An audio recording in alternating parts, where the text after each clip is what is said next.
Hello friends, स्वागत है आप सभी का हमारे YouTube channel it's your classes में। तो आज हम देखेंगे यूपी डीएलएड के 4th सेमेस्टर के मैथ के पवन सीरीज के अति लघुत्तरीय प्रश्न का पार्ट 1, जिसमें हम प्रीवियस ईयर में आए हुए सभी प्रश्नों का हल देखेंगे और बहुत ही आसानी से एकदम सिंपल लैंग्वेज में देखेंगे, है ना। तो एक बार आप क्लास को शेयर करना। अब आपको रेगुलर क्लासेस मिलेंगे, लगातार आपको वीडियोस मिलते रहेंगे, तो एक बार आप क्लास को शेयर कर दें। यदि आपने सब्सक्राइब न किया हो तो सब्सक्राइब कर देना। तो चलिए पहला क्वेश्चन देखते हैं, जो कि 2022 में आया हुआ क्वेश्चन है ना, जो कि त्रिकोणमिति का है। तो हमने जो है UP DElEd 4th semester math की एक प्लेलिस्ट बनाई है, उसमें हमने बहुत डीपली त्रिकोणमिति हो, है ना, और चाहे आपका करड़ी हो, घातांक हो, इन सभी चीज़ के बारे में बहुत डिटेल एक्सप्लेनेशन किया है। तो आप उस क्लासेस को देख सकते हो यदि आपका बेसिक क्लियर ना हुआ हो तब। बाकी आप लगाएंगे क्वेश्चन, एक बार आप खुद लगेंगे। इसमें देखिए लगा है क्वेश्चन, हम आपको समझाएंगे, ठीक है। तो आइए देखिए और अपनी तैयारी को आप जाँचेंगे भी। पहला क्वेश्चन क्या दिया है, 4 tan square 60 degree minus cos square 90 degree plus 2 sine square 45 degree minus 4 cot square 45 degree. अब ये क्वेश्चन बहुत सिंपल है यदि आपको टेबल याद है। जो त्रिकोणमिति में टेबल होती है मान वाली, अगर याद है तो आपके लिए इसमें कुछ है ही नहीं। जैसे कि अब देखिए 4 वैसे ही रहेगा, tan 60 का जो मान होता है √3 होता है। अब क्योंकि tan 60 का स्क्वायर है इसलिए √3 का क्या हो गया स्क्वायर, माइनस cos 0 का मान 90 होता है। cos 0 का मान 90 होता है, सॉरी cos 90 का मान 0 होता है, इसलिए 90, क्योंकि यहाँ पे देखो स्क्वायर लगा है तो हम रखेंगे 0 का square plus 2 into sine square कितना दिया है 45, और साइन 45 का मान होता है 1/√2, लेकिन लगा है स्क्वायर तो हम कर देंगे स्क्वायर, माइनस इस पे आएंगे 4 कॉट स्क्वायर 45, 4 तो ऐसे रहेगा, कॉट 45 का मान होता है 1, तो 1 का स्क्वायर कर दिया, ठीक है। अब आगे देखिए 4 ऐसे रहेगा, √3 का स्क्वायर करेंगे तो कितना आएगा 3, सही है, माइनस 0 का स्क्वायर 0 प्लस 2 ऐसे रहेगा, 1/√2 का स्क्वायर करो कितना आएगा, तो आप कहेंगे 2 आएगा, 1 का स्क्वायर 1, √2 का स्क्वायर 2, माइनस 4। यहाँ 2 से 2 क्या होगा, कट जाएगा। अब बताओ बॉडमास का नियम लग जाएगा, यहाँ पे इक्वल टू लगा सकते हैं आप। तो 4 से 3 में पहले गुणा होगा, 4 दिया कितना आएगा, आप कहेंगे 12, तो ये देखो पहले 12 आ गया, ठीक है। प्लस 0 से कोई मतलब ही नहीं है क्योंकि -0 कोई फर्क नहीं पड़ेगा। यहाँ कितना बचा देखो 1, यहाँ पे जहाँ 2 से 2 कट गया, 1 बचा है तो 1 उतार लिया, और -4 बचा है ये वाला तो -4 उतार दिया। अब 12 और 1 जोड़ो कितना आएगा 13, ये प्लस में, और 13 में से 4 घटा देंगे तो 13 में से 4 गया कितना आएगा 9। तो हमारा आंसर कितना आएगा 9। हालांकि इसमें क्वेश्चन लगे हुए हैं बट आपको हम अपने लैंग्वेज में समझाएंगे, ठीक है। तो चलिए सेकेंड क्वेश्चन देखिए, है ना, इससे समय बचत होती है। बाकी लगाने को आपने देखा ही है, हमने एक एक क्वेश्चन को खुद से सॉल्व कराया है, बट समय बचाने के लिए इस क्वेश्चन को हम केवल आपको समझा रहे हैं, बाकी आप खुद लगा लेंगे क्वेश्चनों को। चलिए देखिए, कह रहा है कि समीकरण 2x square minus 5x minus 3 = 0 को सरल कीजिए। सरल करने का मतलब क्या होता है, जो इसमें x लगा है चर, इसका मान निकालना है। अब इस x की जगह y भी हो सकता था, a भी हो सकता है, कुछ भी हो सकता है, तो जो लगा रहेगा चर के रूप में उसी का मान बताना है। तो सॉल्व करिए, कैसे होता है आपको पता है। तो यहाँ किनारे किनारे वाली संख्याओं का मल्टीपल 2 3 6। अब इस 6 को ऐसा तोड़ना है कि गुणा करने पर 6 आए और घटाने पर, यहाँ माइनस लगा है ना, तो घटाने पे 5 आए। तो आप कहेंगे 6 कम 6 और 6 में से 1 गया 5। तो देखो किनारे वाले जो नंबर होते हैं, जैसे कि 2x स्क्वायर ऐसे रहेगा, 3 ऐसे लिखा रहेगा, तो ये देखो 2x स्क्वायर ऐसे है, -3 ऐसे लिखा है। अब जो 5x है इसको हमने तोड़ा है किसमें, 6x और 1x में, क्लियर, क्योंकि 6 में से 1 गया 5। अब कॉमन की बारी आती है, तो आपको पता है कॉमन कितने पदों में, कम से कम कॉमन के लिए 2 पद चाहिए। इसको थोड़ा इरेज करते हैं तो आपको समझाते हैं और सही से। अब देखो यहाँ पे इन 2 पदों में क्या कॉमन है और इस पद में क्या कॉमन है, तो बताइए।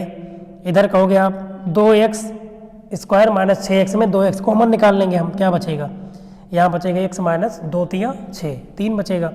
यहाँ देखो यहाँ x माइनस 3 में कुछ कॉमन नज़र नहीं आ रहा, तो कुछ कॉमन नहीं तो एक कॉमन सब में होता है ना, तो एक कॉमन ले लिया तो x माइनस 3 बचेगा बराबर 0।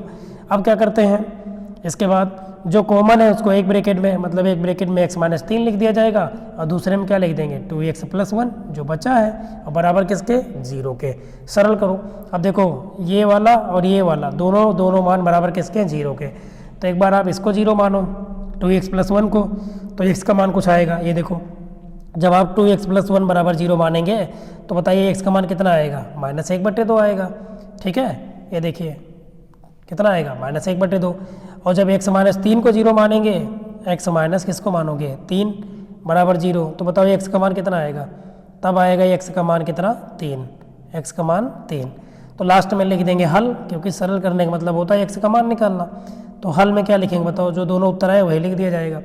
एक आया है -1/2 कोमा, एक आया है कितना 3। ठीक है, अब आंसर चेक करना है सही है गलत, तो इन्हीं मानों को आप अगर इस समीकरण के LHS में रख दें इधर वाले साइड में, तो 0 आना चाहिए। आप रख के चेक कर लोगे, आ जाएगा। चलिए आगे बढ़ते हैं और अगला क्वेश्चन देखते हैं हम नेक्स्ट। ठीक है, सेकंड पेज लेते हैं। ये देखिए ये क्वेश्चन में देखो, ये सभी 2022 के क्वेश्चन हैं जो कि एग्ज़ाम में आ चुके हैं। ऐसे ही क्वेश्चन आपके एग्ज़ाम में मिलेंगे। तो देखिए क्या लिखा है, 4 मीटर गहरा तथा 3 मीटर व्यास का एक कुआं है और 300 रुपये प्रति घन मीटर की दर से इसको खोदना है, तो खोदने पर कितना खर्चा करना पड़ेगा। मतलब ये देखो एक कुआं बना रहे हैं, ये रहा कुआं, ऐसे बेलनाकार हो जाएगा एक कुआं। ठीक है, ये रहा। उसके बाद यहाँ पर क्या होता है, केंद्र होता है। ठीक है, ये केंद्र हो गया और ये परिधि मतलब ये त्रिज्या हो जाएगी r, तो ये भी r। ठीक है, और ये क्या हो जाएगा h। ये कुआं बना दिया हमने। अब इस कुएं में की जो h मीटर मतलब 4 मीटर गहरा है, h का मान कितना दिया है, तो ये h का मान दिया है यहाँ पे 4 मीटर। कितना मीटर दिया है 4 मीटर। व्यास कितना दिया है 3 मीटर, तो त्रिज्या बताओ कितनी हो जाएगी 1.5 मीटर हो जाएगी, मतलब 3/2। तो r का मान कहीं ना कहीं कितना दिया है 3/2 मीटर, क्योंकि 3 तो व्यास है तो 3/2 त्रिज्या हो जाएगी। अब कह रहा है कि 300 रुपये प्रति घन सेंटीमीटर, मतलब इस आकृति को खोदने के लिए 1 घन सेंटीमीटर है ना, जो मिट्टी खोदी जाती है उसका खर्चा 300 रुपये है। मतलब 1 घन मीटर 1 मीटर क्यूब का जो खर्चा है कितना है 300 रुपये। तो कह रहा है कि इसको खोदना है इस कुएं को, तो बताओ कितना आएगा। तो पहले हमें ये पता हो कि इसमें से कितनी मिट्टी बाहर निकलेगी, है ना, कितने घन मीटर मिट्टी इसमें है। तो मिट्टी पता कैसे लगाएंगे बताइए, आयतन निकाल के। ये क्यों बेलनाकार है, तो बेलन का आयतन क्या होता है πr²h, ये सूत्र है, लगा दिया गया। पाई का मान 22/7 रख दिया गया। ये देखिए r का मान कितना है 3/2, तो 3/2 को स्क्वायर है सूत्र में, तो 3/2 गुणे 3/2 गुणे h का मान सॉरी यहाँ पे 14 मीटर है। ठीक है ना, गलती हुई है इसमें, 14 मीटर है। ऊंचाई कितना है 14 मीटर। ठीक है, तो 14 रहेगा। अब यहाँ पे आप काट दो, 7 से काटो, 7 दूनी 14, 2 से 2 कट जाएगा, इस 2 से काटो कितना आएगा 11। ठीक, अब आप गुणा कर दो। यहाँ 14 मीटर था, ठीक है ना, जो गहराई है मतलब ऊंचाई 14 मीटर है, इसको सही कर लेंगे। बाकी एरर है इस क्वेश्चन में, एरर इसमें था। ठीक है, नहीं तो आएगा ही नहीं इतना। तो 11 तियाँ 33, 33 तियाँ 99। ये देखो 99 घन मीटर आया। तो हमारे पास कितने घन मीटर आया 99। अब देखो 1 घन मीटर का खर्चा कितना है 300 रुपये। 1 घन मीटर का खर्चा कितना है 300 रुपये। तो 99 कितना होगा बताइए। जब एक पेन का मूल्य आपको पता हो तो चाहे इतने पेन का मूल्य पूछे बता लेते हो। सेम वही प्रक्रिया यहाँ लगाएंगे कि 1 घन मीटर का खर्चा 300 रुपये, तो 99 कितना होगा, 99 से कर देंगे गुणा। ये कर दिया गुणा। जब गुणा करोगे तो आएगा 29,700 रुपये। अब ये रुपये में आएगा, क्यों, क्योंकि अब तुम्हें खर्चा देना है तो रुपये में आएगा। चलिए अगला क्वेश्चन देखते हैं। नेक्स्ट क्वेश्चन अगला, ये देखिए, ये सभी के सभी क्वेश्चन प्रीवियस ईयर 2022 में लेटेस्ट क्वेश्चन है एकदम। ये ऐसे ही लेवल क्वेश्चन आएंगे। एक वर्ग का क्षेत्रफल कितना दिया गया है 75,625 वर्ग मीटर है, मतलब मीटर स्क्वायर है। तो वर्ग क्या बतानी है, भुजा। बहुत सिंपल है। वर्ग किसे कहते हैं, वर्ग एक क्या होता है, चतुर्भुज होता है जिसकी चारों भुजा की लंबाई बराबर होती है। मतलब हमने बना दिया A B C और ये रहा D, एक वर्ग है, इसकी सभी भुजा सेम होगी।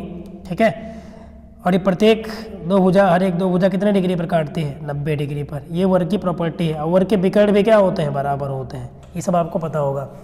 तो वर्ग का क्षेत्रफल दिया है। वर्ग का क्षेत्रफल क्या होता है, भुजा का स्क्वायर। तो एक भुजा चाहे जो मान लो आप, सब बराबर होगी। तो ये देखो वर्ग का क्षेत्रफल कितना दिया है 75,625। सही है। अनुवर्ग का क्षेत्रफल सूत्र क्या होता है, भुजा का स्क्वायर। तो भुजा का स्क्वायर का मान कितना दिया है, 75,625। हमें तो भुजा बतानी है, तो भुजा बराबर बताओ, इधर स्क्वायर है, स्क्वायर हटाएंगे तो रूट लग जाएगा। 75,625 पर क्या लग गया, वर्गमूल का चिन्ह। अब इसका मतलब क्या है कि 75,625 का हमें निकालना है वर्गमूल, क्योंकि स्क्वायर रूट लगा है। इसका जब वर्गमूल निकालेंगे तो ये 75 गुणे 275 बनेगा। कितना बनेगा, 275 गुणे 275, तो 275 बाहर निकल आएगा। तो भुजा कितनी होगी, 275 मीटर, क्योंकि ये वर्ग मीटर में था इसलिए मीटर आएगा। क्लियर, ये हो जाएगा आंसर। चलिए आगे बढ़ें, ठीक है, समझ में आ गया होगा। तो चलिए देखते हैं अगला क्वेश्चन। अगले क्वेश्चन को थोड़ा जूम करते हैं। ये देखिए, ये भी क्वेश्चन 2022 में एग्जाम में आया था। यहाँ लिखा है समीकरण, ठीक है। तो क्वेश्चन क्या दिया है, समीकरण 2x + 3y = 12 और 3y = x को हल कीजिए। बहुत सिंपल क्वेश्चन होता है, इसको सरल करना। देखो 2x + 3y = 12 दिया है, हल करने का मतलब जानते हो क्या, इसमें जो चर लगे हैं x और y इनके मान बताने हैं, ठीक है, चाहे जो विधि से लगाओ। तो 2x + 3y = 12 दिया है, बताओ। और 3y की जगह क्या रख सकते हैं हम, x। 3y की जगह हम रख सकते हैं x। तो देखो इस 3y की जगह पे क्या रख दिया गया, x। तो ये बन गया 2x और प्लस में x हो गया, और बराबर कितना, 12। तो बताओ 2x में 1x जोड़ो कितना आएगा, 3x, और 3x बराबर कितना दिया है, 12। तो हमको तो x का मान चाहिए, तो x = 12। ये 3 इधर गुणे में उधर बटे में जाएगा, 3 से 12 काटो कितनी बार जाएगा, 4 बार। तो x का मान कितना आ गया, 4। ये देखो x का मान कितना आ गया, 4। तो हमें तो y भी बताना है, और हमको यहाँ पे दिया है कि 3y = कितना है, x है। तो आप रख दो, x का मान कितना है, अभी निकाले आप 4, तो x की जगह पे क्या रख देंगे, 4। तो y का मान क्या आएगा बताओ, y का मान आएगा 4/3, क्योंकि 3 इधर y के गुणे में है तो उधर डिवाइड में चला जाएगा, तो 4/3। तो लास्ट में लिख देंगे हल। क्या लिखेंगे, लिखेंगे हल, और हल में लिखेंगे दोनों उत्तर, ये वाला कॉमा ये वाला, ठीक है। x = 4 आया है और y बराबर आया है 4/3। क्लियर, सरल करके दिखाएं क्या, चलिए एक बार बता ही देते हैं आपको। क्या दिया था इसमें, 2x + 3y = दिया है 12, ये 12 दिया है, कॉमा 3y = दिया है x। इसको हल करना था, तो रख दो, जहाँ पे 3y है वहाँ पे x रख सकते हो, तो आप रख दो इसमें। तो ये हो जाएगा 2x प्लस इस 3y की जगह हम क्या रख सकते हैं, आप कहेंगे x, रख दिया, बराबर कितना, 12। सरल करना है इसको अब आपको, बस केवल 2x में 1x जोड़ो कितना आएगा, 3x, और 3x बराबर कितना है, 12। तो 3 चौक 12, तो x का मान कितना आ गया, 4 आ गया। x का मान कितना आ गया, 4। इसलिए y का मान बताना है, तो देखो यहाँ से y का मान कितना आएगा, y बराबर आप कहेंगे x/3 आएगा, ये तो आएगा। तो y का मान, x का मान कितना आया बताओ, x का मान 4 और बटे में 3, तो y का मान 4/3। तो लास्ट में लिख देंगे हल। तो हल में लिखेंगे पहले x का मान फिर y का मान। तो एक आया है 4, कोमा एक आया है 4/3, यही उत्तर हो जाएगा। आप समझ में आ गया होगा, ठीक है। चलिए अब से हम हर एक क्वेश्चन को लगाने का प्रयास करेंगे, सब लगाएंगे, ठीक है। चलिए देखिए अगला क्वेश्चन। अब ये क्वेश्चन, ये देखिए अगला क्वेश्चन क्या है, करड़ी संख्या किसे कहते हैं। करड़ी बहुत डिटेल पढ़े हैं हम, है ना, घातांक करड़ी के एक चैप्टर में, 2 क्लास में हमने पूरा कंप्लीट किया है घातांक करड़ी। एक में इसके पूरे नियम पढ़े हैं रियल, और एक में इस पे आधारित सभी सवालों को किए हैं। तो आप देख सकते हैं वीडियो, अभी आपके पास समय है, मैंने पूरी किताब पढ़ाई है जो कि SCERT बुक, जो कि मथुरा डाइट पर उपलब्ध है, जहाँ से पेपर आता है, वो पूरी बुक ही पढ़ा दी है, आप देख सकते हैं वहाँ से। देखिए करड़ी किसे कहते हैं, ऐसी संख्याएं जिनका वर्गमूल, घनमूल, चतुर्थ मूल, पांचवा मूल, यनुआ मूल, जो प्राकृतिक संख्या या परमेय संख्या नहीं होती, वे सभी क्या होती हैं, करड़ी संख्या है, ठीक है। तो चलिए देखिए, तो ये होता है जिसका आप वर्गमूल ना निकाल पाए, है ना, पूरी तरीके से, सॉरी, है ना, प्राकृतिक संख्या मतलब नेचुरल नंबर कोई भी हो या फिर परमेय संख्या ना हो, वे सभी क्या होती हैं, करड़ी संख्याएं कहलाती हैं। जैसे कि किसी भी संख्या के ऊपर ये चिन्ह लगा हो, ये है ना वर्गमूल का, ये होता है करड़ी का सिंबल, ठीक है, ये करड़ी का सिंबल होता है। जैसे कि हमने लगा दिया √x, ये, तो इसको पढ़ा जाएगा करड़ी x, क्या पढ़ेंगे हम, करड़ी x, ठीक है ना, ये होता है। चलिए अगला क्वेश्चन देखिए, बहुत ईजी क्वेश्चन है। 5 की घात 5 भाग का चिन्ह लगा है, 5 की घात 3 का मान ज्ञात करो। तो इसका मतलब क्या है, ये भी घातांक कड़ी टाइप का सवाल है, या वैसे भी लगा सकते हो 5 की घात 5 है ना, और भाग का मतलब बटे होता ही है, आपको पता है 5 की घात 3। तो इसका मतलब क्या है, यहाँ से 3 घात कम हो जाएगी, कितनी घात बचेगी, 5 की घात ऊपर 2 बचेगी, और 5 की घात 2 का मतलब 5 गुणे 5 25, कितना आएगा 25 या 5 का स्क्वायर, ठीक है ना। ये हो जाएगा आंसर इसका। अगला देखिए, अगला क्वेश्चन 29 का क्यूब तथा 26 के क्यूब का मान ज्ञात करो, है ना। 29 का क्यूब, अरे यार ये तो बड़ा सिंपल है, क्यूब का मतलब क्या होता है, 3 बार लिखो, 3 बार रख के गुणा कर दो, ये आ जाएगा। 26 का मतलब 26 को 3 बार गुणा करके ये लगा दो। देखिए यहाँ कोई सरसम का तो बोला नहीं है, तो आप सिंपल लगा लेंगे, 3 बार गुणा कर देंगे। यदि सरसम का बोला होता तो a + b का होल क्यूब या a - b का होल क्यूब लगाते तो भी इतना आता, ठीक है। चलिए अगला क्वेश्चन देखिए। क्वेश्चन अगला है 125 को आधार 5 के घातांकीय संकेत के रूप में लिखा जाएगा। कैसे लिखेंगे, है ना। 125 को आधार 5 के मतलब आधार 5 का हो, 5 आधार हो, और 125 को कैसे लिख सकते हो, तो ये देखो बहुत सिंपल है। 125 को लिख सकते हो 5 गुणे 5 गुणे 5, तो ये देखो 5 बन गया आधार और इसकी घात बन गई 3, 5 हम 25, 5 125, तो आधार कितना हो जाएगा 5, क्योंकि आधार 5 बोल रहा है घातांक के रूप में, और घातांक कितना आएगा 3, तो आधार 5 हो जाएगा, घातांक 3 हो जाएगा। क्लियर। किसको बनाना था 125 को, तो बना लेंगे। 125 को हमने फैक्टर किया, 5 गुणे 5 गुणे 5, और 5 गुणे 5 गुणे 5 का मतलब 5 की घात 3, गुणा हम घातें जुड़ती हैं, तो आधार हो गया 5, घात हो गई 3, मतलब घातांक 3। क्लियर। ये बड़ा इजी क्वेश्चन है। अगला क्वेश्चन देखिए, ठीक है। छोटे छोटे क्वेश्चन है, क्योंकि ये भी क्वेश्चन एग्जाम में आ जाते हैं, तो जानकारी चाहिए। ये देखो 14 गुणे 14 गुणे 14 गुणे 14 गुणे 14 गुणे 14 को घातांक के रूप में व्यक्त करो। तो ऐसा क्वेश्चन अगर आएगा तो ऑब्जेक्टिव में आएगा, बाकी जल्दी से ऐसा क्वेश्चन आता नहीं है, ठीक है ना, क्योंकि आपका सेकंड सेमेस्टर है, सॉरी 4th सेमेस्टर है, क्योंकि सेकंड की भी हम क्लास लेते हैं ना, इसलिए निकल गया, 4th सेमेस्टर है। तो यहाँ पे कितनी बार है आपका, देखो आधार इसका सेम है, तो गुणा में घातें जुड़ जाती हैं, तो 6 बार 14 है, तो 14 घात कितनी बन जाएगी, 6 बन जाएगी। क्लियर। अगला करड़ी का प्रतीक चिन्ह, अभी मैंने ऊपर बताया था, ये रहा करड़ी का प्रतीक चिन्ह, ये होता है, ठीक है, ये है करड़ी। अगला 6 अंकों की छोटी से छोटी पूर्ण वर्ग संख्या ज्ञात करो। 6 अंकों की सबसे छोटी छोटी संख्या बतानी है जो पूर्ण वर्ग भी हो, तो 1 के बाद कितने जीरो, 5 जीरो, 6 अंक हो गए इसमें, ठीक है ना। ये पूर्ण वर्ग भी है कितने का, तो आप कहेंगे कितने का बनेगा, ये 100 गुणे 100 कितने का बनेगा, 1000 का बनेगा, तो 6 इसका वर्गमूल निकाल लो आप, बन जाएगा, ठीक है ना, निकाल सकते हैं आप, ये बनेगा 6 अंकों की संख्या जो पूर्ण वर्ग है। बहुत ईजी सवाल है, इसमें कुछ है ही नहीं। अगला 289 के वर्गमूल में कितने अंक होंगे, तो 289 का वर्गमूल निकालो, 17 का है, ये देखो 17 गुणे 17, इसका जोड़ा बन गया तो 1 आएगा। ये कितने अंक होंगे, तो 2 अंक होंगे, 1 और 7, है ना। अतः 289 के वर्गमूल में 2 अंक होंगे। क्लियर हो गया। अगला पेज लेते हैं।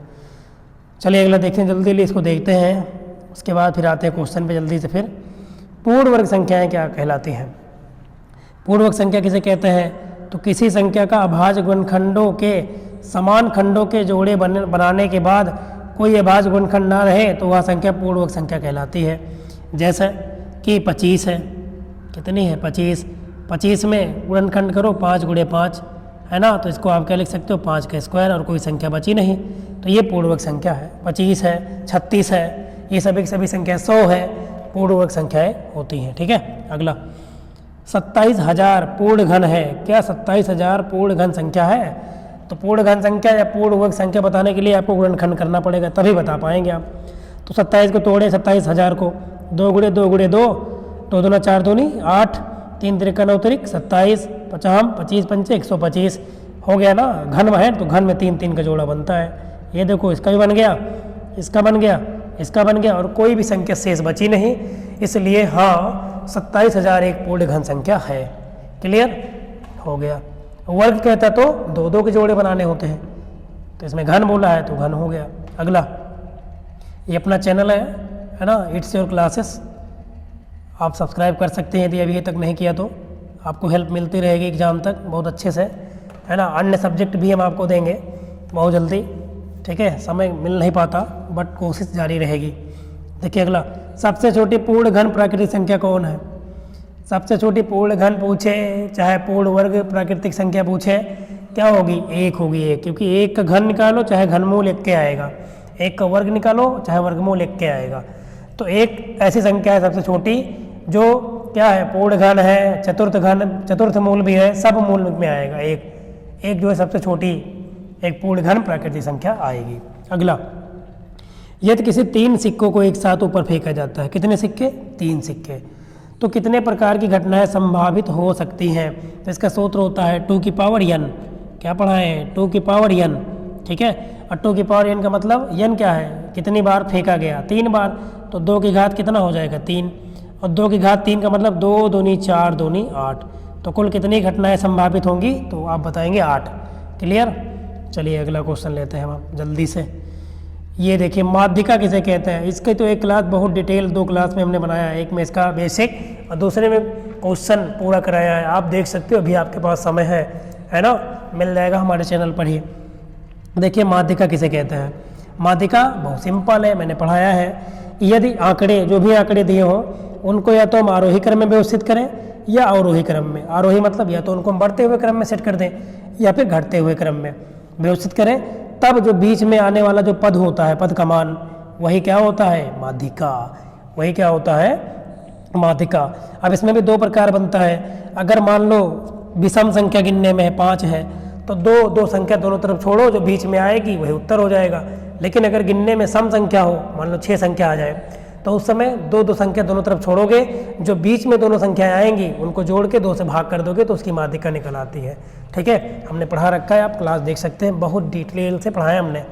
अगला देखिए, अगला एक इसका पार्ट और लाएंगे जिसमें बहुत सारे क्वेश्चन करेंगे। ठीक है ना, इसमें तो ज़्यादा बेसिक जानकारियाँ भी बहुत हैं। कुछ क्वेश्चन अभी हमने शुरू में किए थे 22 वाले सभी। चलिए देखते हैं आगे। निम्नलिखित आंकड़ों का बहुलक ज्ञात करो। बहुलक बहुत ईजी है, मोड बोलते हैं, है ना। आंकड़ा जो दिया हो उसमें जो सबसे ज़्यादा बार आया हो वही क्या होता है? बहुलक। मतलब जिस भी पद या संख्या की बारंबारता सबसे ज़्यादा होगी, जो ज़्यादा बार आया होगा, वही बहुलक होता है। तो बताओ, इसमें देख के बताओ कौन सा होगा बहुलक, इस वाले पहले वाले में। तो आप जब देखेंगे तो सबसे ज़्यादा बार इसमें 12 नजर आएगा। 12 एक बार, यहाँ है 2 बार, 3 बार और ये 4 बार। इस वाले में, पहले वाले में 12 कितनी बार है? 4 बार आया हुआ है। और कोई भी संख्या देखो, 10 एक बार यहाँ आया है, 10 2 ही बार आया। तो सबसे ज़्यादा 12 बार कौन संख्या है इसमें? तो आप कहेंगे 12। इसलिए दी गई जो पद हैं या संख्याएं हैं, इनका जो बहुलक होगा कितना होगा? 12। तो ये देखो पहले का 12 हो गया। अब ऐसे दूसरा बताना है, दूसरे में कौन संख्या ज़्यादा बार आई है? 38 हमें लग रहा है ज़्यादा बार आया है, देखते ही लग रहा है, तो 38 हो जाएगा। क्लियर? अगला इसमें कह रहा है इसका बहुलक बताओ। देखो 2019 में पूछा गया है ये, है ना। तो बताइए क्या होगा? तो आप कहेंगे 12। देखो 1 2 3 बार आया है, बाकी सभी संख्या सब कम बार आई हैं, तो सबसे ज़्यादा बार कौन आया है? 12। इसलिए बहुलक क्या होगा? 12। बहुलक तो बहुत ईजी है ना। बहुलक बहुत ईजी है। टेबल वाला थोड़ा अलग टाइप का बनता है, बाकी बड़ा ईजी होता है क्वेश्चन ये। हमने वही कहना है कि समय है आपके पास, वीडियो आप देख सकते हैं, बहुत डिटेल से पढ़ाया है, अच्छे से समझ में आ जाएगा एक ही बार में आपको। चलिए अगला क्वेश्चन देखो। लंबवृत्तीय बेलन के वक्र पृष्ठ के क्षेत्रफल का सूत्र बताओ। मतलब बेलन के वक्र पृष्ठ का क्षेत्रफल, कर्व सरफेस एरिया बताना है ये, ठीक है ना। बेलन है ये हो गया सेंटर पॉइंट, मतलब ये त्रिज्या, ठीक है। ये क्या होगी? ऊंचाई। तो बेलन का वक्र पृष्ठ क्षेत्रफल क्या होता है? 2 पाई RH। क्या होता है? 2 पाई RH। बेलन का वक्र पृष्ठ क्षेत्रफल का सूत्र होता है 2 पाई RH। अगला, लंबवृत्तीय शंकु के आयतन का सूत्र। तो शंकु का चित्र कुछ ऐसे बनता है, कोन शेप का ये, और शंकु का आयतन क्या होता है? 1/3 पाई R स्क्वायर H। इसमें 2 प्रकार की ऊंचाई पाई जाती है, एक L तिर्यक ऊंचाई और एक H लंब ऊंचाई, और ये त्रिज्या R, ठीक है। तो शंकु का आयतन क्या होता है? 1/3 पाई R स्क्वायर H। अगला, युगपत समीकरण किसे कहते हैं? युगपत समीकरण किसे कहते हैं? बहुत सिंपल है। 2 अज्ञात चर वाले समीकरणों, जैसे कि पहला है ये a1x + b1y + c1 = 0, और दूसरा है a2x + b2y + c2 = 0 को युगपत समीकरण कहा जाता है। क्लियर? चलिए आगे बढ़ते हैं जल्दी से, है ना, टाइम वेस्ट करना नहीं है। वृत्त के व्यास का सूत्र लिखना है। ये रहा वृत्त आपका, ये क्या होगा? केंद्र, ये क्या होती है? त्रिज्या, परिधि तक दूरी, ये भी त्रिज्या, तो व्यास क्या है बताओ, यहाँ से यहाँ तक पूरा ये व्यास होता है। ये परिधि के एक सिरे से दूसरे सिरे को मिलाने वाला रेखाखंड क्या कहलाता है, व्यास। तो जो व्यास होता है वो क्या होता है, बोले सॉरी, ये तो जीवा होती है, मतलब एक सिरे को दूसरे से मिलाने वाली रेखा जीवा होती है।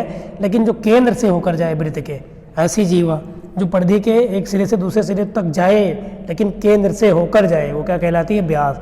तो व्यास जो होता है वो त्रिज्या क्या होता है, दोगुना। ये देखो व्यास बराबर 2 गुणे त्रिज्या, क्लियर। क्योंकि आर 2r और 2r बराबर क्या होता है, व्यास। 2r बराबर क्या हो गया, व्यास। तो व्यास बराबर आएगा 2 गुणे त्रिज्या, r मतलब त्रिज्या।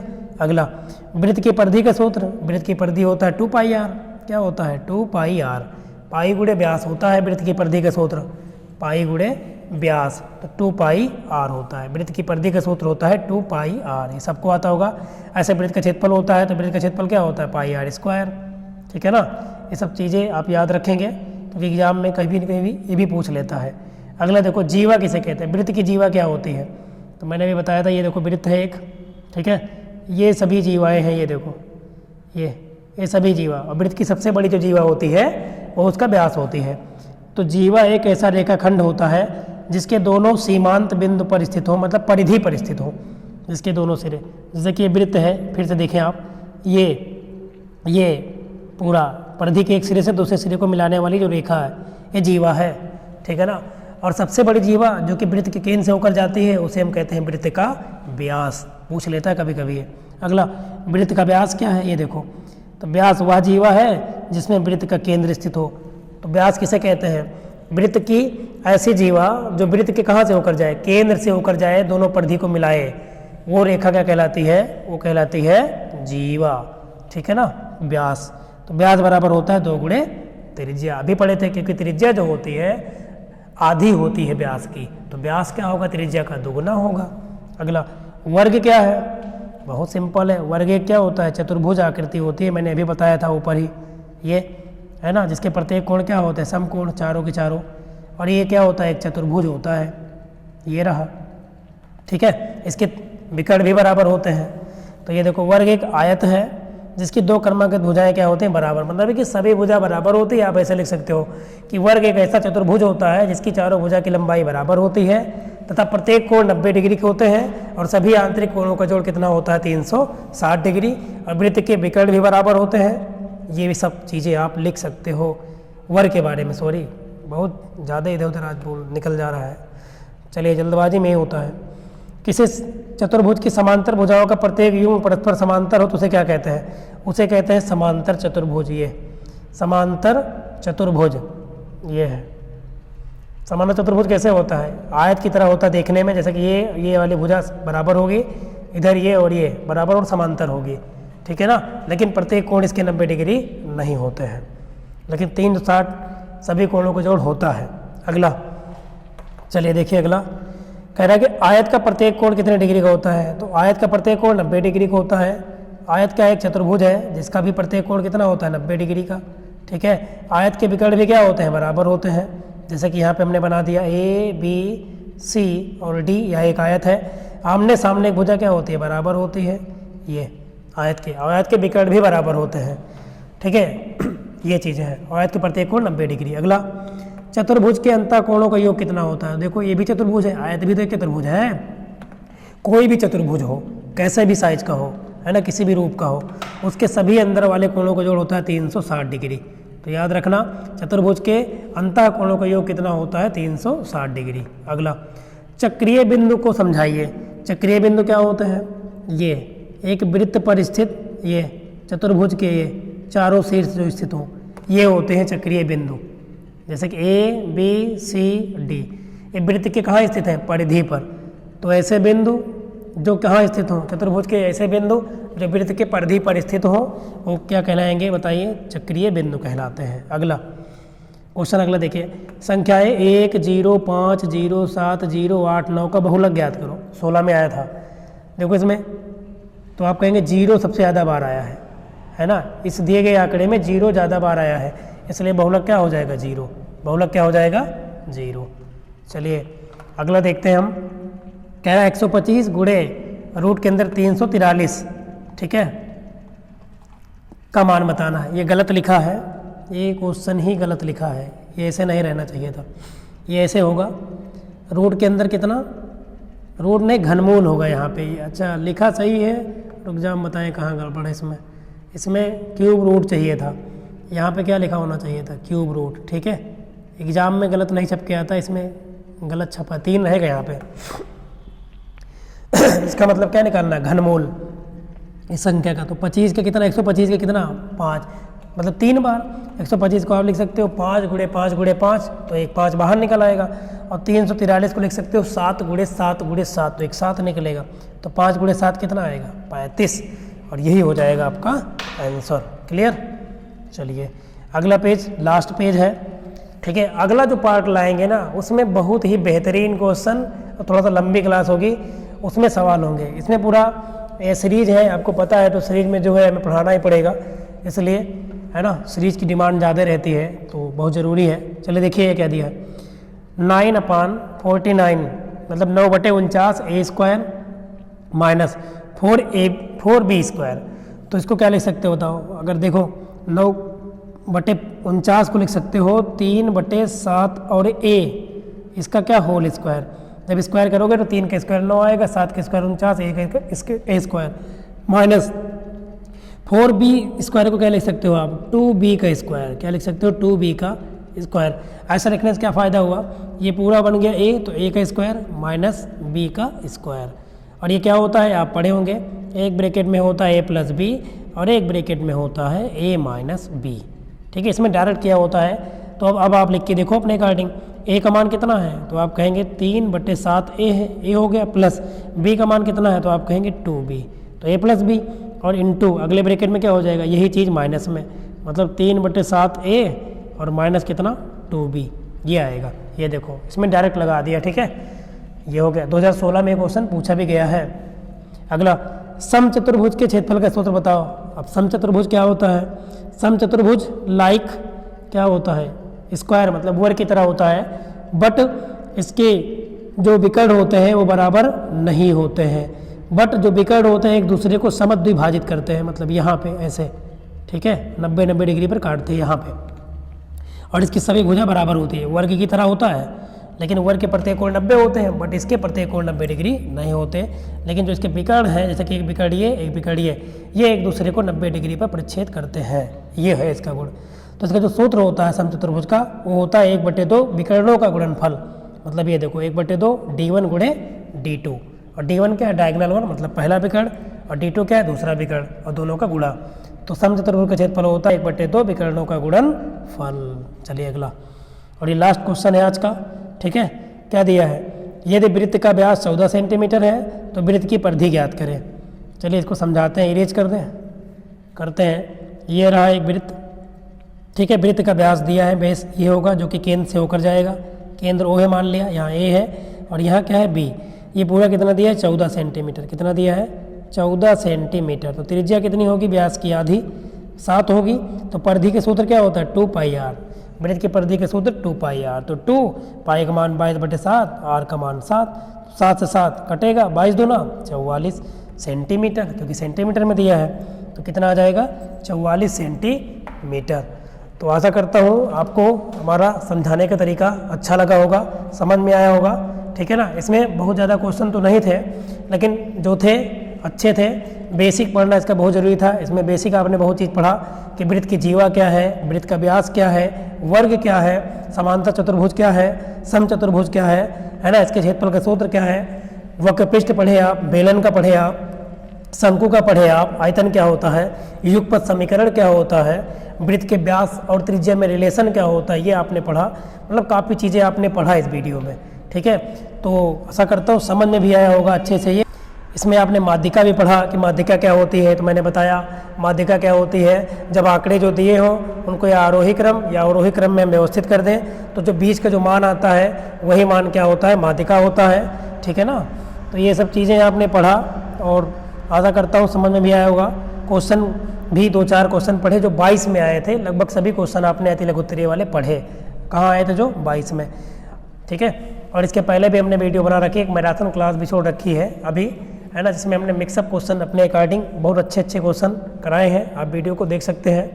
ठीक है, बहुत ही हेल्प मिलेगी।